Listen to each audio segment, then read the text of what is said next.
오늘 우리 두 번째 그 강의로 우리가 성경을 읽고 또 공부할 때 제일 방해되는 요소들이 있어요. 제가 이런 부분들은 사실 매번 말씀을 가르칠 때 이렇게 좀 구체적으로 다루기가 어려운데 이번엔 좀 얘기를 좀 하겠습니다.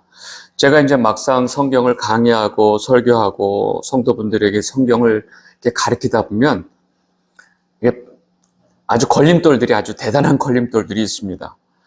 그리고 이제 그 몇 가지, 뭐 여러 가지가 있지만 핵심이 되는 거 오늘 좀 몇 가지만 좀 이야기를 하고, 왜 이런 여기까지 왔나? 왜 성도들 안에 이렇게 하나님의 복음, 예수 그리스도의 복음을 막는 것들이 이렇게 있을까라는 것을 우리가 조금 이해할 필요가 있습니다.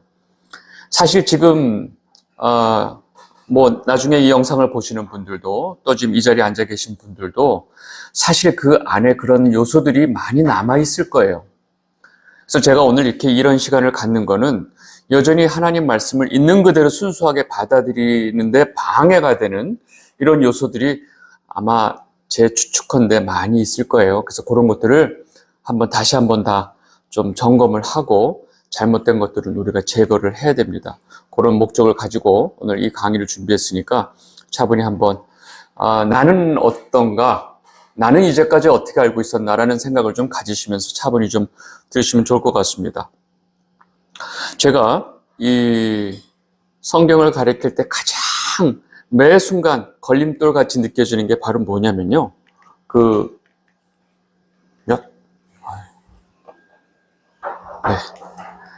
방해 요소들이 바로 뭐냐면 자기 중심주의, 기복주의, 인본주의 핵심입니다. 제가 여기다 갖다 붙이면 뭐 너무나 많은 것들을 갖다 붙일 수 있지만 사실은 자기중심주의라는 것은 그냥 많은 성도분들이 교회를 나가는 이유가 뭐예요? 나 좋다고 가는 거지 나를 위하여 자기를 위하여 교회를 다녀요. 이게 너무 자연스러웠어요. 아니 그럼 교회를 날 위해서 가지 그럼 누굴 위해서 가? 이렇게 생각을 해요. 너무 당연하게. 교회 가니까 나한테 유익이 있고 또 내 가족들에게 유익이 있다고 생각해서 교회를 다닙니다. 여러분 교회를 왜 다니세요? 천국 가려고 교회 가지? 여러분 이 답이 맞을까요? 틀릴까요? 뭐 이제 맞지는 않으니까 제가 질문을 하겠지만 우린 너무나 당연한 것 같아요. 나 천국 가려고 교회 다녀. 여러분 그게 틀려요. 아니에요. 교회 다니면 천국 가요? 하여간 내게 유익이 되고 내 가족들에게 유익이 돼서 이런 자기중심주의가 사람들한테 있기 때문에 기복주의가 연결되는 거죠. 교회 나오면 복 받고 부자 되고 뭐 이런 것들이 연결이 되는 거예요. 그러니까 내가 교회 가면 하나님한테 복 받고 부자 되는데 열심히 나가야지. 이렇게 기복주의로 가는 거예요. 근데 이러한 모든 이야기 속에 백그라운드가 뭐냐면 인본이 깔려 있습니다. 인본이 깔려 있어요. 여러분 제가 말씀 전할 때 끊임없이 그 인본주의와 싸울 수밖에 없어요. 왜? 많은 성도분들 그 머릿속에, 마음속에, 영혼 속에 이 인본주의가 그냥 뼛속 깊숙이 들어가 있거든요. 그러니까 그것들이 말씀을 듣는데 계속 쳐내는 거죠. 그게 뭐죠? 왜 그래요? 그건 아닌 것 같은데 이렇게. 그래서 자기 중심주의는 사실은 엄밀히 말하면 자기 우상이죠. 자기 우상. 근데 하나님께서 제일 싫어하는 게 우상이에요. 그래서 10계명 제일 1계명, 2계명에 뭐라고 하나님께서 말씀을 하셨냐면 보세요. 20장 3절에서 5절 천천히 한번 같이 읽겠습니다. 시작. 너는 나 외에는 다른 신들을 내게 두지 말라.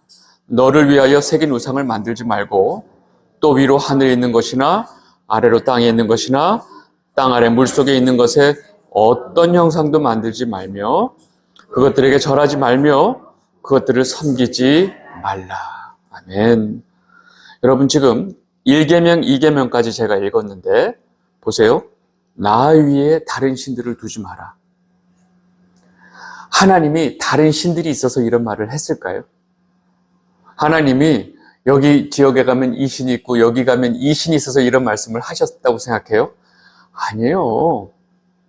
인간들이 스스로 자기들을 위해서 만들어낸 그 신들을 말하는 거예요. 너희들이 너희들을 위해서 만들어낸 그 신들. 근데 그게 결국 뭐야? 너 자신, 자기 우상신이에요. 자기가 신이 되는 거죠. 그리고 그 다음에 너를 위하여, 우상 앞에 너를 위하여. 여러분, 모든 우상은 다 너를 위하여 만들어요. 왜 만들어요? 나를 위해서 우상을 만들어 놓고 내가 복 받기를 바라는 거기 때문에 핵심이 너를 위하여입니다. 하나님 외에 다른 신을 두지 말라고 했는데 하나님보다 더 중요한 게 있어요. 누구예요? 자기 자신. 그래서 이게 자기 우상. 네. 근데 우리는 자기 우상, 뭐 이렇게 우상하면 막 기괴한 뭐 이렇게 만들어 놓고 막 이런 것만 우상이라고 생각해요. 아니에요. 사람이 자기를 위해서 만들어 놓는 모든 것들이 우상입니다. 너무너무 많아요. 여러분 젊은 애들한테 요즘 아이돌이라고 그러죠? 아이돌이 우상이란 말은 혹시 이제 알고 계세요? 그 노래하는 애들, 춤추는 애들, 막 슈퍼스타에 팝 가수에 사람들이 보면 울고 자지러지고 이런 그 아이돌이 뭐예요? 우상. 대놓고 우상이란 말을 쓰잖아요. 그 청소년들, 젊은 사람들한테 자기에게 우상이라고 얘기하는 그 우상 외에 중요한 건 아무것도 없어요. 그런 식의, 그러면 모든 사람들은 다 각자 자기의 우상이 있어요. 그죠? 자기를 위해서 만들어 놓은 것들이 있고, 이것들이 나를 지켜주고, 이것들이 내게 안위를 주고, 이것들이 내 삶을 떠받들어 준다라고 생각하는 것들이 다 결국은 우상이 되는 거죠.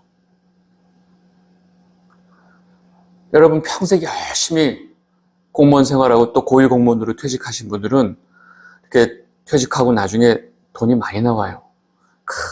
그거 믿고 안전하게. 난 죽을 때까지 연금 나오니까 네. 여러분 그 연금이 우상이 될 수가 있어요. 그러면 연금 끊어요? 아니, 그 얘기가 아니고 내 마음의 중심이 어디 가 있는지를 보시면 돼요. 그래서 어떤 사람한테는 자식이 우상이 된다는 말을 하는 거죠. 왜? 자식 없으면 난 죽어요. 하나님 저놈 없으면 나 죽는 거 알죠? 하나님 앞에 대놓고 당신보다 내 새끼가 더 중요해 라고 말을 하는 거예요. 웃기죠? 여러분 더 웃긴 건 뭐냐면 이렇게 하나님의 우상에 대해서 철저하게 말씀을 하셨는데 하나님 앞에 모두가 나와서 각자 자기 우상을 위해서 기도하고 있어요. 하나님, 이 우상 더 크게 해주세요. 이 우상 잘 되게 해주세요. 제가 하나님보다 더 중요하게 여기는 이 우상 아니죠? 이게 기도 제목이 됐다니까요. 이게 뭐예요? 여러분 이렇게 얘기하면 이해가 안 되니까 아내가 남편한테 와서 자기가 사귀고 있는 그 남자를 위해서 뭔가 해달라고 얘기하는 거랑 똑같아요. 내가 저 남자 얼마나 내가 사랑하는지 알지? 그러니까 당신이 저 남자를 위해서 이거 해야 돼, 저거 해야 돼, 이거 해줘. 여러분 이런 말도 안 되는 상황을 여러분 이렇게 얘기하면 약간 좀 감정적으로 삘이 올 거. 물론 올지 안 올지 모르겠지만 예. 남편 외에 다른 남자를 만나는 것 자체가 이미 그냥 끝장을 내야 될 상황인데 그놈을 위해서 남편한테 뭘 더 해달라고 졸르고 악다구니를 쓰고 있어요. 그런 거 어떻게 해야 돼요? 네. 예. 여러분 우리가 지금 날마다 주여 삼창하면서 하나님한테 이거 나한테 중요하니까 이거 주세요. 하나님 이거 해주세요. 내 몸뚱이 나 이거 막 그냥 악다구니를 쓰면서 여러분 이게 그냥 모든 성도들에게 우상이 일반화가 돼버린 상황이에요. 여러분 그래서 하나님이냐 하자를 빼고 나님이냐 이렇게 돼버리는 거예요. 하나님을 섬긴다고 하지만 실제로 대부분의 누굴 섬겨요? 나님, 자기 우상을 섬기고 있는 거예요. 여러분 하와가 선악과를 따먹은 목적이 뭐예요? 내가 하나님 같이, 다시 말해서 하나님 째끼고 내가 신이 되고자 하는 그 마음을 마귀가 넣어주니까 선악과를 따먹은 거죠. 여러분, 이게 죄의 핵심인데, 지금은 예전에는 하와한테 뱀이 와서 그 얘기를 해줬는데, 요즘은 교회 가면 목사님들이 이런 뱀의 역할을 해주죠. 주여, 우리 삼창합시다. 하나님 앞에 마음껏 부르짖읍시다 하면서. 네. 이해되세요? 목사님들이 예전에 하와한테 해주던 역할을 하는 거예요. 네. 목사님, 편안하게 올라와서 앉으세요. 걱정. 네. 네. 기가 막힌 상황이에요.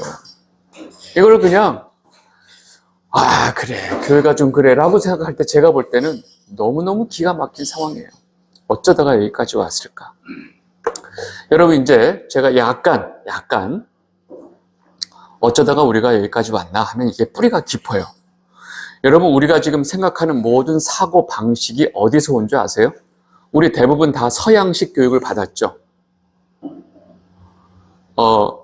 학교는 나는 아무 데도 안 나왔다. 초등학교, 국민학교도 안 나왔다. 그럼 모르시지만, 만약에 우리가 지금 이제까지 한국에 서양식 교육이 들어온 지 오래됐어요. 근데 이 서양식 교육에 어떤 사고가 있냐면 헬레니즘이 있습니다. 헬라식 사고가 있어요. 여러분, 우리가 뭔가 학문할 때, 여러분, 이 단어에 대해서 우리가 좀 기본적으로 정의를 하고 갑시다 하고 단어에 대해서 정의를 얘기하는 거죠.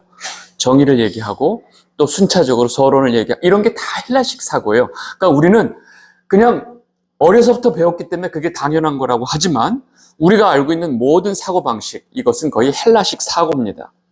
근데 그 헬라 문화의 뿌리가 됐던 헬라 사상의 뿌리는 고대 신비주의입니다. 고대 신비주의. 고대 신비주의 사상에는 뭐가 있냐면 인간 안에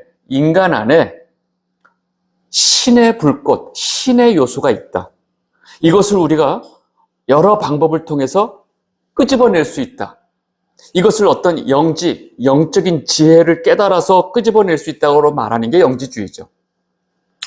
어떤 수련을 통해서, 참선을 통해서 내가 이 안에 있는 신적인 요소를 꺼내면 내가 신이 된다. 성불하세요. 같은 맥락이에요. 이게 모든 종교 안에 똑같이 들어가 있어요. 이게 어떤 지역에 따라서 모양새가 달라졌을 뿐이지 그 뿌리 안에는 결국은 인간이 신이 될 수 있다라고 하는 이 고대 그 신비주의 사상이 다 깔려 있습니다. 여기서 영지주의도 나오고 그 영지주의가 지금 이 시대는 또 뉴에이지로 다 들어가 있고 이런 헬레니즘이 결국은 인본주의, 아리스토텔레스부터 사실은 인본주의가 시작이 됐죠. 결국 이런 쭉 흘러오는 세상 속에 세상의 흐름이 이런 사고의 흐름이 쫙 있어요. 그러면서 이것이 굉장히 발달이 돼요. 결국 인류 역사 속에서 인간의 생각, 사고, 사상, 철학의 모든 흐름들은 결국 인간이 신으로부터 분리가 돼서 스스로 신이 되겠다라는 방향의 흐름을 가지고 있어요. 쉽게 말하면 창조주 하나님을 떼어내고 인간 스스로, 인간 자신의 그 존재, 가치, 이 이유, 근거 이런 것들을 다 찾아내는 거죠. 그거를 하기 위해서 몸부림치는 게 사실은 이 세계사의 역사의 어떤 무슨 철학의 역사, 뭐 어떤 사상의 역사 다 이 안에 들어가 있습니다. 지금은 이제 그것이 더 확장되고 과학까지 달라붙어서 여러분 과학은 또 철학과 분리돼서 생각할 수 없는 시대가 됐죠.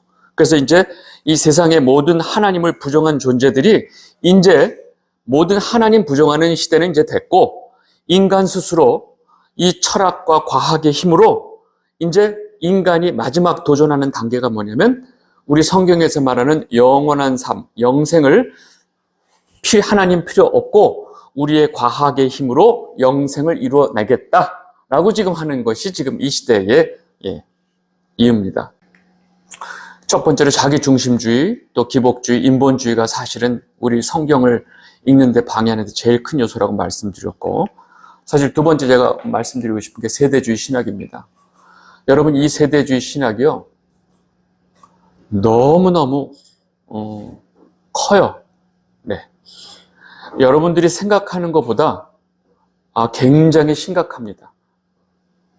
우리가 생각하고 예상하는 것보다 훨씬 심각하게 이 세대주의가 교회 안에 파고들어 있어서요. 너무너무나 우리의 사고를 사실은 경직을 시켜놓고 있어요. 여러분, 바이러스 하나 들어오면 자꾸 우리 몸을 이렇게 망가뜨리고 있는 거 있죠? 예. 근데 이게 너무 오래돼서 마치 이게 정상인 것처럼 느껴질 만큼 이 세대주의 신학은요, 생각보다 굉장히 심각합니다. 제가 이 문제를 어떻게 내가 스스로 혼자서 이 문제를 어떻게 해결할 수 있을까 너무 고민하다가 사실은 계속 찔끔찔끔 얘기하다가 사실 요번에 계시록 강의하면서 아주 그냥 대대적으로 사실 공사를 한 거죠. 이 세대주의가 얼만큼 이 기독교 안에 들어와 있어서 이 피폐하게 만들었는지, 성경을 창세기서부터 요한계시록까지 이 하나님의 구속사, 예수 그리스도를 통한 이 구속사로 보지 못하도록 철저하게 이것을 다 블럭을 쳐버렸어요. 그래서 이 세대주의 신약이 기본적으로 세대를 7개로 나눠요. 그러니까 뭐 창조시대, 무슨 시대, 무슨 시대 뭐 나눠가지고 구약은 율법시대, 신약은 은혜시대. 그리고 각 시대별로 하나님의 구원의 경륜이 다르다. 그러니까 옛날 율법시대고 지금은 은혜시대야. 그러면 구약시대에 관심을 가질 필요가 없죠. 그래서 옛날 항상 어르신 목사님들이 구약은 율법이요, 신약은 은혜로다. 자꾸 이런 말 하면서 구약은 그냥 이미 우리랑 상관없는 마치 말씀처럼 자꾸 이런 뉘앙스를 계속 본인도 관심이 없어. 그래서 예전에 설교를 할 때 보면 구약 말씀을 가지고 설교하는 건 시편밖에 없어.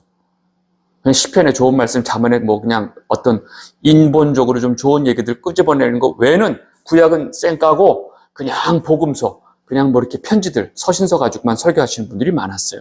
그러니까 어느새 교회 안의 성도들 머릿속에 구약은 너무 멀게 느껴지는 성경책. 아유, 구약 어려워요.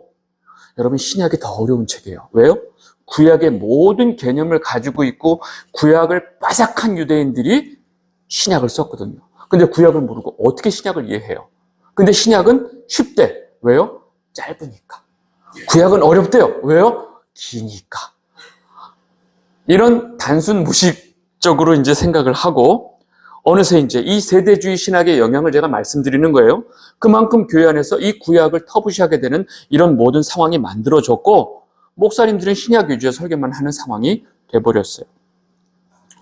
그러다 보니까 성경의 어떤 본질적인 이해를 한다는 것 자체가 불가능한 시대가 돼버렸죠. 여러분, 가장 이 세대주의 신학의 여러 가지 요인이 말도 못하게 많지만 역시나 가장 큰 거는 이 종말론이죠.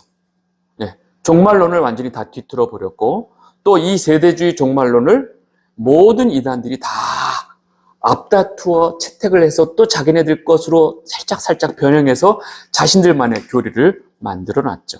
우리 주변에 있는 그 많은 이단들이 전부 다 이 세대주의 종말론을 끼고 있습니다. 그리고 여기에서 약간 각색을 해서 뭐 14만 4천을 강조한다든지 뭐 이것을 강조한다든지 구원론을 강조한다든지 여러분, 지금 이 세대주의 신학을 제가 쉽게 말씀드리면 이 수법이에요. 그래서 성도들의 시선을 항상 미래로 돌려. 지금 아니야?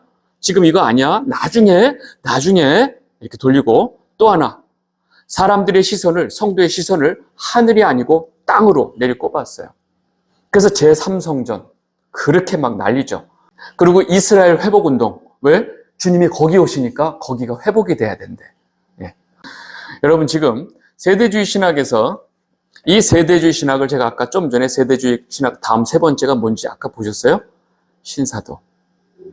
신사도가 지금 현재 교회 안에, 정통교회 안에 이 세대주의 신학을 가장 아주 그냥 강력하게 퍼뜨리고 있는 그 단체가 신사도 운동, 그 신사도 운동가들인데,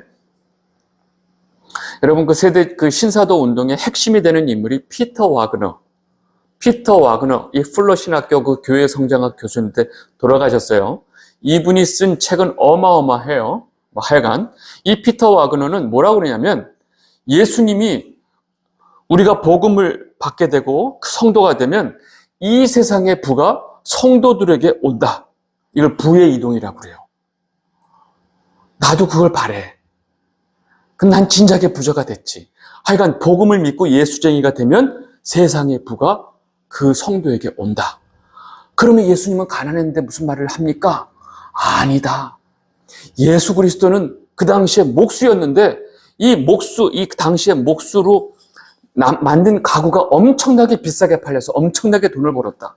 그리고 또 치유 사역을 했기 때문에 그 한번 치유할 때마다 엄청나게 돈을 받아서 예수님이 사실은 엄청난 부자였다. 이런 얘기를 하시는 분이에요. 그래서 이 신사도 운동에 부의 이동이란 말을 하면서 예수 믿으면 뭐예요? 부자가 된다. 하여간 이 나와가지고 우리가 예수님을 믿으면 우리는 당연히 부자가 된다. 그래서 그 가난한 거는 저주다. 이렇게 가르쳐요. 그래서 여의도 순복음교회 같은 이렇게 부자 교회가 진짜 복받은 사람들의 원형이다. 그래서 그 피터 와그너하고 용기조 목사님하고 너무 친하죠. 그리고 이 피터 와그너를 한국에 끌어당겨서 소개하고 이런 신사도 운동이 교회 안에 퍼지도록 앞장서는 목사님들 다 대형교회 목사님들이죠.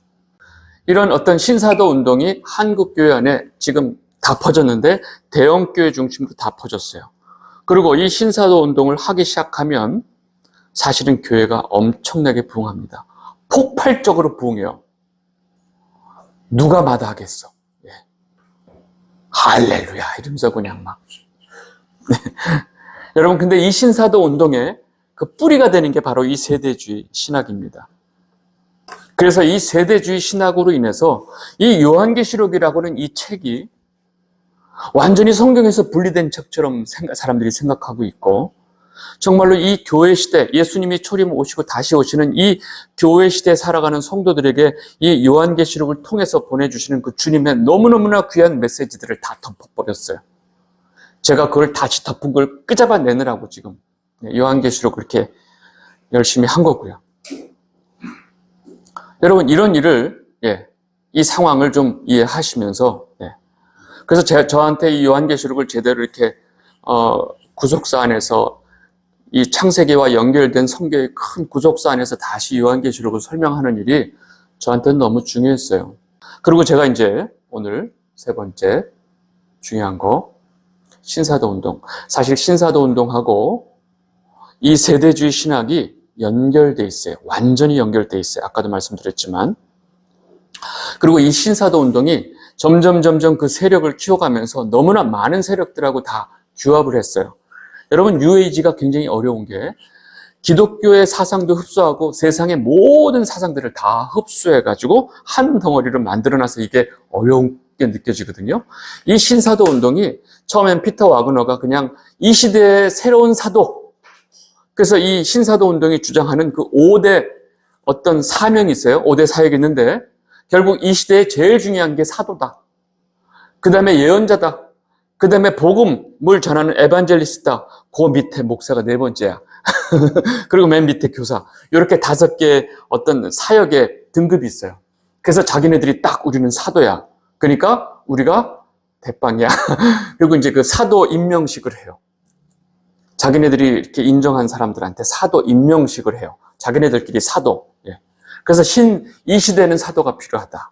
그래서 이제 사실 신사도 무슨 운동인데 결국은 이게 뭐냐면 신사도 운동, 그 신사도 운동을 하는 그런 목사들, 이 담당자들이 집회를 하는 그 집회를 가보면 그냥 성령 하는데 이게 쉽게 말하면 가짜 성령 운동이에요. 온 천지에 가면 그냥 성령이 역사한다고 난리를 떨어요. 여러분, 가짜 성령 운동. 그러면 가짜 성령을 흉내내는 가짜 성령은 뭘까요? 어디에 속한 영일까요? 영은 영인데. 마귀에 속한 영이겠죠. 네. 그 외에는 다른, 제3지대는 없습니다. 여러분, 그래서 신사도 운동에서 항상 강조하는 말이 방언, 치유, 예언, 임파테이션이라는 말 들어보셨어요? 네. 이렇게 이 영을 이렇게 전달해줘요. 그래서 여기서 말하는 능력자, 성령을 부르고 성령의 역사가 일어나게 하는 그 사역자가 와서 그 자리에서 그 역사를 하면 거기에 있는 사람한테 이 영이 전달이 돼.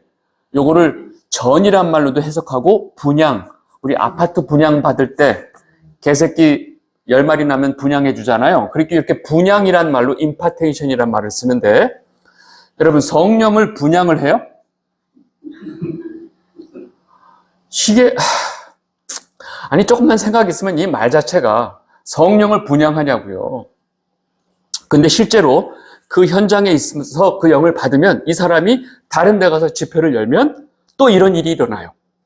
그래서 이걸 받으려고 막 난리야. 그 외국에 이런 유명한 어떤 능력 있는 그 사역자들 집회에 참석하려고 눈에 불을 켜고 쫓아다니는 사람들이 있어요. 목사님들이 많죠. 네.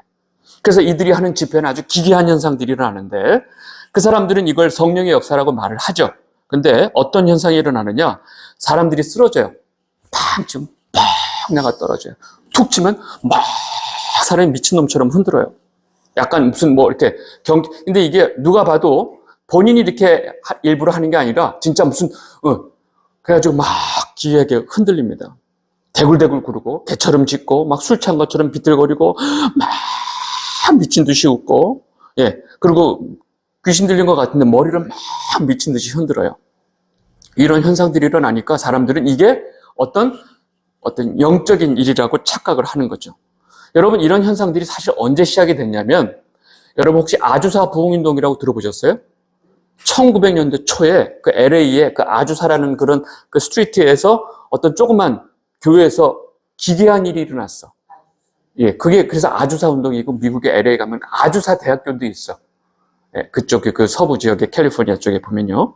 근데 이게 얼핏 보면 영적 각성 운동이라고 하는데 지금 이런 현상들이 일어났던 거예요.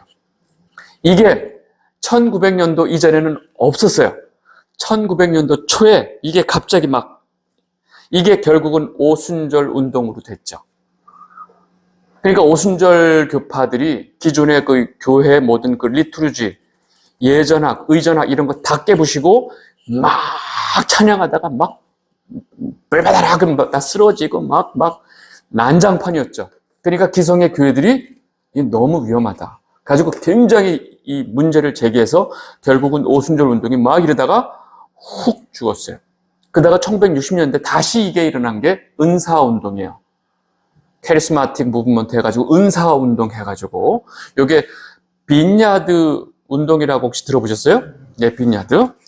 여기 그 빈야드 운동이라고 이제 거기에 존 원버라는 사람이 또 이거 가지고 막 하는데 결국 다 비슷해. 다 성령 하면서 사람들 막 쓰러지고 막 난리를 떨어져요. 이 빈야드 운동의 핵심 멤버였던 그 존 원버라는 사람이 그 플로 신학교 교수인 그 피터 와그너랑 같이 교수 그 제자의 어떤 관계였는데 결국 이 교수한테 영을 부어주죠. 그러니까 그때서부터 막 이 피터 와그너가 이게 진짜구나 그러면서 자기 뭐 병도 나았다 그러면서 이 피터 와그너가 꼈던 교수의 신분으로 완전히 뒤집어져서 이제 이 운동을 벌이기 시작하면서 신사도 운동의 대부가 되죠. 이 피터 와그너가 죽은 다음에 이 신사도 운동을 이어가는 교수에서 잘렸어요. 너무 이상하니까 학교에서 플러신 학교에서 잘랐는데 나와가지고 피터 와그너의 와그너 리더십 인스티튜트 WLI라는 조직을 만들어서 여기를 이 중심으로 해서 어마어마하게 커졌어요. 신사도 운동가들 또 관련된 목사들은 항상 하나님이 내게 말씀하신다고 그래요. 오늘 아침에 일어났는데 하나님께서 제게 말씀하셨습니다. 저는 원래 과천으로 가려고 그랬는데 하나님께서 명동으로 가라고 말씀하셨습니다. 그래서 명동을 갔는데 거기서 이 놀라운 일이 일어났습니다. 왜 하나님이 나를 명동으로 가게 하셨는지 저는 그때 알았습니다. 명동에 가서 맛있는 짜장면을 먹었거든요. 뭐 하여튼 이런 식으로 얘기를 해요. 항상 자기 삶에 하나님이 항상 말씀하시는 것처럼 얘기를 해요. 여러분 이렇게 이걸 직통계시라고 그러죠. 직통계시. 그냥 바로. 그래서 어떤 목사님은 설교할 때 지금 하나님이 내게 말씀하고 계신데 감히 어디서 지금 볼펜자를 쥐고 쓰고 있어 막 이러는 사람이 있어요. 쓰지도 못하게 지금 하나님이 내게 직통계시하고 있다고 그러고 어마어마한 영적인 권위를 자랑하기 위해서 이런 방법을 쓰죠. 그리고 또 그 교회 오래 다니신 분들은 뭐예요? 성도들도 똑같아. 하나님이 지금 오늘 아침에 제게 말씀하셨어요. 맨날 그래요. 네. 여러분 이 루트로 다 들어와요. 그래서 이제 이 교회마다 대형 교회 또 큰 교회 또 굉장히 무슨 영적인 뭐 사역이 일어나고 막 영영영 이러는 데는 다 이래요. 이게 한국 교회에 너무 뿌리 깊이 내렸어요. 말도 못하게.